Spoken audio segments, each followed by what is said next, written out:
Campfires were already burning in the distance, and by the sound of it, officers had cracked open the ale rations, a reward for victory. And though he would join them in time, he felt the need to stay here for a little longer, to stand amidst what a decade of planning had brought forth. Callow's standing army had been all but annihilated today, over 2/3 slaughtered before they broke ranks.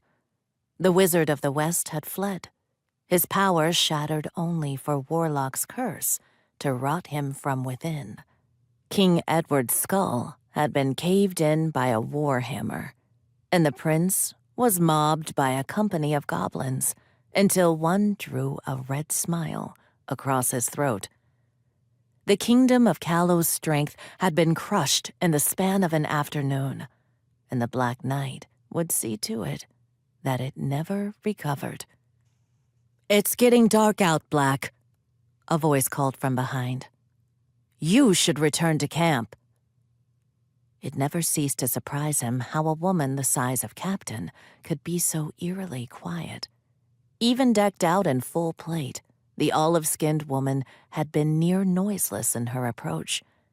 If not for the other senses his name afforded him, he would never have felt her closing in. Turning to have a look at his friend, Black raised an eyebrow when he was presented with the sight of Scribe standing next to her. Her he had not felt. It was unusual for Scribe to wander onto a battlefield, even one where the fighting was over. "Soon," he agreed. "Scribe, you have a report?" The plain-faced woman took a scroll from the bandolier hanging across her shoulder and handed it to him without a word.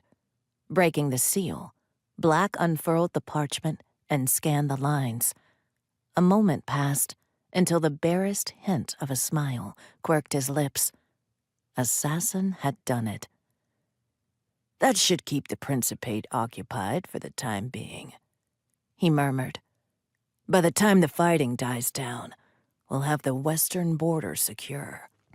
Handing the scroll back to Scribe, he returned his attention to the battlefield. At this rate, the soldiers assigned to the thankless work of burning the bodies the greenskins, orcs and goblins, hadn't eaten would have to work through the night. Black would have to see about arranging a rotation when he returned to camp, if sufficiently sober soldiers could still be produced. A tall silhouette striding their way caught his attention. The dark-skinned mage it belonged to deftly sidestepped a pair of orcs while carrying a log taller than a grown man. "You could have told me we were having a get-together," Warlock teased as soon as he was close enough to be heard. "I'd have brought a few bottles, though, admittedly, the scenery's a tad morbid for my tastes."